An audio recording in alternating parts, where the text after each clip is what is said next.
Class 6 के geography में already हम लोगों ने 4 चैप्टर कंप्लीट कर रखा है।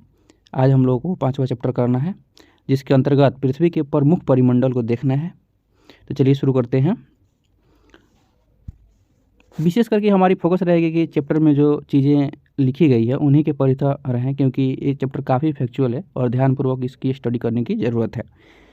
तो चैप्टर शुरू होती है और लिखा गया है कि पृथ्वी की सतह ऐसी है जिसमें पर्यावरण के 3 महत्वपूर्ण घटक आपस में मिलते हैं तथा एक दूसरे को प्रभावित करते हैं। अब वो 3 घटक कौन कौन से हैं उसको हम लोग देखते हैं। पृथ्वी का ठोस भाग जिस पर हम लोग रहते हैं उसे भूमंडल कहा जाता है। पृथ्वी का वह ठोस भाग जिस पर हम लोग रहते हैं उसे भूमंडल कहा जाता है। गैसों की परतें जो पृथ्वी की चारों ओर से घिरी हुई है उसे वायुमंडल कहा जाता है, जहाँ ऑक्सीजन, नाइट्रोजन, कार्बन डाइऑक्साइड तथा विभिन्न प्रकार की गैसें, दूसरी गैसें भी पाई जाती है। पृथ्वी के बहुत बड़े भाग पर जल पाया जाता है जिसे जलमंडल कहा जाता है। तो ये 3 मंडल आपने देखा। एक मंडल और है, जीवमंडल। एक सीमित क्षेत्र है जहाँ स्थल, जल, हवा एक साथ मिलते हैं, वहाँ सभी प्रकार के जीवन पाए जाते हैं। यानी जीवन पाए जाने के लिए ये कंडीशन अनिवार्य है कि स्थल, जल और हवा होना चाहिए। भूमंडल के बारे में कुछ और जानकारी दी गई है। पृथ्वी के ठोस भाग को भूमंडल कहा जाता है, पीछे भी हम लोगों ने देखा। यह भूपर्पटी के चट्टानों तथा मिट्टी के पतली परतों से बना हुआ होता है, जिसमें जीव के लिए पोषक तत्व पाए जाते हैं। पृथ्वी की सतह को मुख्यतः 2 भागों में बांटा जा सकता है। बड़े स्थलीय भूभाग को महाद्वीप के नाम से जाना जाता है, और जहाँ जलाशय है उसे महासागरीय बेसिन के नाम से जाना जाता है। समुद्री जल का तल सभी जगह समान होता है। स्थल की ऊंचाई को समुद्री तल से मापा जाता है, जिसे शून्य माना जाता है। यानी आप कभी गिलास को जो है टिल्ट करके देखिएगा, टेढ़ा करके देखिएगा, उसका सतह जो होगा वो हमेशा जो है एक समान होगा। जबकि आप स्थल देखेंगे तो कहीं पर्वत, कहीं पहाड़, कहीं खाड़ी है, यानी समतल नहीं है, बराबर नहीं है। जबकि समुद्री जल जो है उसका सतह जो है हमेशा एक समतल है, इसलिए इसका जो रेफरेंस लिया जाता है वो 0 लिया जाता है और यहीं से जो है ऊंचाई मापा जाता है। विश्व का सबसे ऊंचा शिखर माउंट एवरेस्ट, जो समुद्र तल से 8,848 मीटर ऊंचा है। विश्व का सबसे गहरा भाग प्रशांत महासागर का मेरियाना गर्त है, जिसकी गहराई 11,022 मीटर है।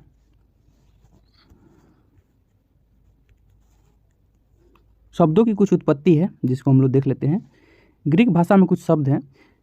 लिथास जिसका अर्थ होता है पत्थर, एटमास जिसका अर्थ होता है वाष्प, ह्यूडर जिसका अर्थ होता है जल, बायोस जिसका अर्थ होता है जीवन। क्या आप जानते हैं न्यूजीलैंड के एडमंड हिलेरी और भारत के तेंजिंग नोरगे शेरपा 29 मई 1953 को पृथ्वी की सबसे ऊंची शिखर माउंट एवरेस्ट पर चढ़ने वाले प्रथम व्यक्ति थे। जापान के जुंको ताइबे विश्व की पहली महिला थी जिन्होंने 16 मई 1975 को एवरेस्ट पर कदम रखा। बिछेंद्री पाल भारत की पहली महिला थी जिन्होंने 23 मई 1984 को एवरेस्ट पर अपना कदम रखा। ये सब जानकारी है, फैक्चुअल जानकारी है, आप इसे याद रखेंगे। अब महाद्वीप के बारे में कुछ जान लेते हैं। पृथ्वी पर 7 प्रमुख महाद्वीप हैं। ये विस्तृत जलराशि के द्वारा एक दूसरे से अलग होते हैं। ये महाद्वीप हैं एशिया है, यूरोप है, अफ्रीका है, उत्तरी अमेरिका, दक्षिणी अमेरिका, ऑस्ट्रेलिया, अंटार्कटिका है। स्थल का बहुत बड़ा भाग उत्तरी गोलार्ध में पाया जाता है।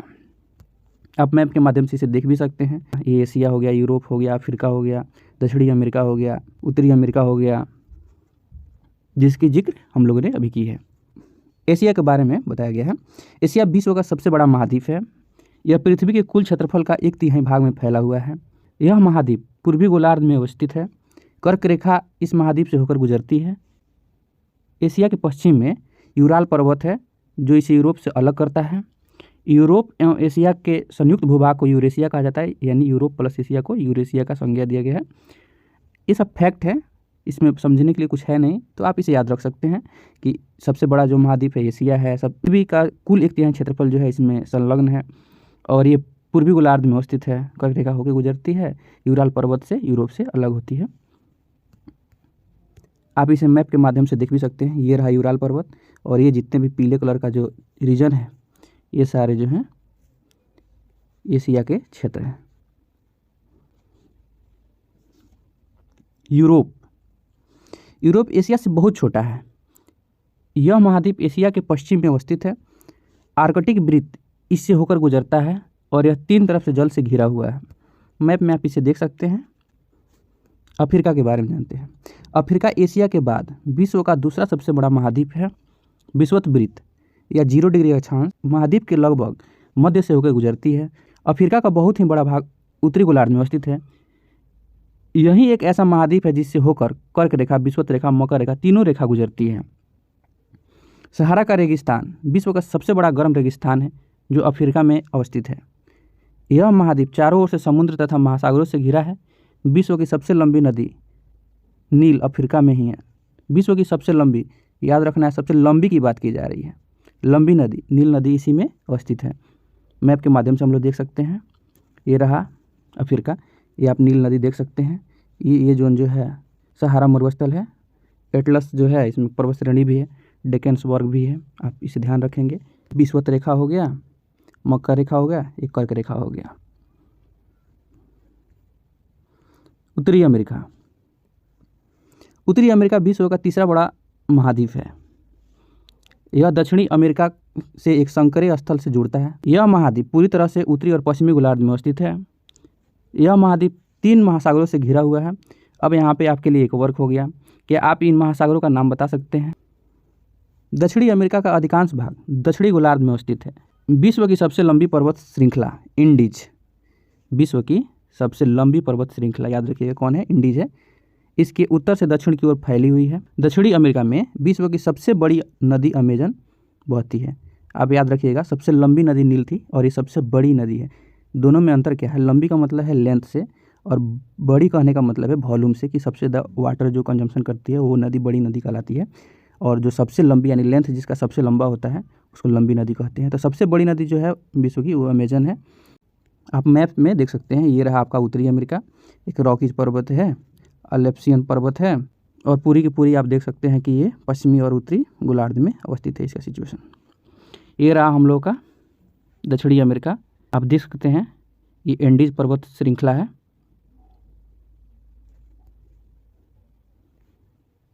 ऑस्ट्रेलिया के बारे में कुछ बात की गई है। ऑस्ट्रेलिया विश्व का सबसे छोटा महाद्वीप है जो पूरी तरह से दक्षिण गोलार्ध में अवस्थित है। यह चारों ओर से महासागरों और समुद्रों से घिरा हुआ है, इसलिए इसे द्वीपीय महाद्वीप कहते हैं। अब चूंकि समुद्र में चारों ओर से घिरा हुआ है इसलिए इसको जो है महाद्वीप, इस महाद्वीप को द्वीपीय महाद्वीप कहते हैं। अब मैप में इसे देख सकते हैं, इसके चारों तरफ समुद्र ही समुद्र है। इसमें एक चीज़ आपको याद रखना है कि ये जो है ग्रेट डिवाइडिंग रेंज और ग्रेट सैंडी डिजर्ट पूछे जाते हैं कभी कभी, कौन से जो है पर्वत श्रृंखला, कौन से रेंज कहाँ अवस्थित है, तो आप ध्यान में रखिएगा। अंटार्कटिका। अंटार्कटिका एक बहुत ही बड़ा महाद्वीप है जो कि दक्षिणी गोलार्ध में अवस्थित है। दक्षिणी ध्रुव इस महाद्वीप के मध्य में अवस्थित है। चूँकि यह दक्षिणी ध्रुव के क्षेत्र में स्थित है इसलिए यहाँ हमेशा मोटी बर्फ़ जमी रहती है। यहाँ किसी भी प्रकार का अस्थायी मानव निवास नहीं करता है। बहुत सारे देश यहाँ पे जो है अपना संशोधन केंद्र खोल रखे हैं। भारत का भी अपना शोध संस्थान है जिसका नाम है मैत्री और भारती। याद रखिएगा, एक मैत्री है और एक भारती है जो भारत के शोध संस्थान है। दो वर्ड यूज होते हैं, एक होता है जल संधि और एक होता है स्थल संधि। तो स्थल संधि वैसे सकरा भाग होता है जो दो बड़े स्थल को एक पतला सरकरा भाग से जोड़ता है, उसे स्थल संधि बोलते हैं। या यूँ बोल सकते हैं आपकी दो बड़े जलीय भूभाग को अलग करता है। वहीं जल संधि की बात बोलें तो ये जो है एक सरकरा क्षेत्र होता है, जलीय सरकरा क्षेत्र होता है जो दो बड़े जलीय क्षेत्र को जोड़ता है। आप याद रखिएगा इसको। जलमंडल। पृथ्वी को नीला ग्रह कहा जाता है। पृथ्वी पर लगभग 71% भाग जल तथा 29% भाग स्थल है। जलमंडल में जल के सभी रूप अवस्थित होते हैं। इसमें महासागर, नदियाँ, झीलें, हिमनदियाँ, भूमिगत जल, वायुमंडल में अवस्थित जलवाष्प भी सम्मिलित हैं। पृथ्वी पर पाए जाने वाले जो जल हैं उसमें 97% जो जल है खारा जल होता है जो मानव उपयोग नहीं कर सकता है। शेष जल ही जो है वो मानव यूज कर सकता है और शेष जो जल होते हैं मीठे जल वो हिम नदियों, भूमिगत जल के रूप में पाए जाते हैं। और इन ये जो होते हैं अलवणीय जल होते हैं जिसके कारण हम लोग इस्तेमाल कर पाते हैं। देखना है महासागर क्या है। महासागर जलमंडल का मुख्य भाग है। ये आपस में एक दूसरे से जुड़े होते हैं। महासागरीय जल हमेशा गतिशील होते हैं। महासागरीय जल के 3 मुख्य गतियाँ होती हैं। एक तो होता है तरंग, ज्वार भाटा और एक होता है महासागरीय धाराएं। बड़े से छोटे आकार के आधार पर क्रमशः 5 महासागर अवस्थित हैं। आप ये क्रम में लिखा है, हालांकि क्रम आपको याद रहे तो अच्छा है। प्रशांत महासागर, अटलांटिक महासागर, हिंद महासागर, दक्षिण महासागर और आर्कटिक महासागर। प्रशांत महासागर के बारे में जान लेते हैं। प्रशांत महासागर सबसे बड़ा महासागर है। यह पृथ्वी की 1/3 भाग पर फैला है। पृथ्वी का सबसे गहरा भाग मेरियाना गर्त इसी प्रशांत महासागर में अवस्थित है। पहले प्रशांत महासागर लगभग वृत्ताकार है। एशिया, ऑस्ट्रेलिया एवं दक्षिणी अमेरिका इसके चारों ओर अवस्थित हैं। अटलांटिक महासागर, अटलांटिक महासागर विश्व का दूसरा सबसे बड़ा महासागर है। यह अंग्रेजी के एस आकार के भांति है। इसके पश्चिमी किनारे पर उत्तर तथा दक्षिण अमेरिका है, जबकि पूर्वी किनारे पर यूरोप तथा अफ्रीका है। अटलांटिक महासागर की तटरेखा बहुत अधिक दंतुरित है। दंतुरित का मतलब जो है दांता के आकार की है। यह अनियमित तथा दंतुरित तटरेखा प्राकृतिक पोताश्रयों तथा पतनों के लिए आदर्श स्थिति बनाती है। व्यापार की दृष्टि से यह सबसे व्यस्त महासागर है। अब देख सकते हैं दंतुरित, ये दांते की भांति जो है अवस्थित है। हिंद महासागर, हिंद महासागर एक ऐसा महासागर है जिसका नाम किसी देश के नाम पर है, यानी भारत के नाम पर रखा गया है। यह महासागर लगभग त्रिभुजाकार है। इसके उत्तर में एशिया, पश्चिम में अफ्रीका तथा पूर्व में ऑस्ट्रेलिया अवस्थित है। दक्षिणी महासागर के बारे में क्या बोला गया है? दक्षिण महासागर जो है अंटार्कटिका महाद्वीप के चारों ओर से घिरता है। यह अंटार्कटिका महाद्वीप के उत्तर की ओर 60 डिग्री दक्षिणी अक्षांश से शुरू होता है। आर्कटिक महासागर, आर्कटिक महासागर उत्तर ध्रुव वृत्त में अवस्थित है। यह उत्तर ध्रुव के चारों ओर फैला हुआ है। यह प्रशांत महासागर के छिछले जल वाले एक सक्रिय भाग से जुड़ा हुआ है, जिसे बेरिक जल संधि कहा जाता है।